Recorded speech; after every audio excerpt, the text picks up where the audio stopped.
ইউভানকে আগলেই শুভশ্রীর Christmas. রাহার দেখা মিললেও রাজকন্যা ইয়ালিনী রইল আড়ালে। মেয়ের ক্ষেত্রে কেন নিয়ম বদলে গেল? ইয়ালিনীর বয়স 1 মাস হতে চলল, তবে সোশ্যাল মিডিয়ায় মেয়ের ঝলক ফাঁস করতে নারাজ রাজ শুভশ্রী। বড়দিনে হালকা শীতের আমেজ শহর জুড়ে।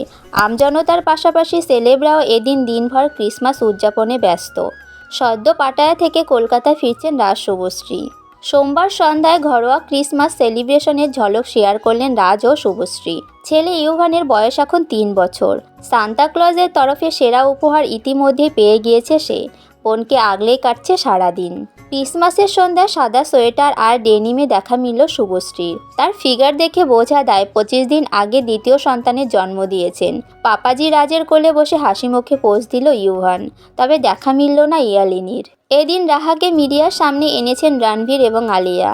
সেই নিয়ে বিস্তর চর্চা। তবে ইয়ালিনীকে আড়ালেই রাখলেন রাজ শুভশ্রী। সোশ্যাল মিডিয়ায় মন্তব্যের বন্যা। ইয়ালিনী কোথায়, কেন মেয়েকে লাইমলাইট থেকে দূরে সরিয়ে রাখছেন তারা? জন্মের দিনই ছেলে ইউভানের ছবি সোশ্যাল মিডিয়ায় পোস্ট করেছিলেন রাজ এবং শুভশ্রী।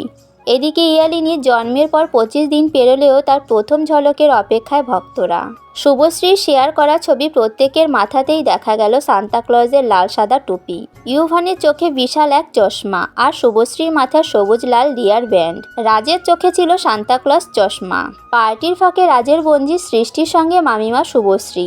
ইয়ালিনীর ছবি দেখানোর ক্ষেত্রে কেন নিয়ম বদলে ফেলল শুভশ্রী? মেয়েকে কেন গোপনে রাখছেন তিনি? সেই প্রশ্নের জবাব খুঁজতে মরিয়া সকলে।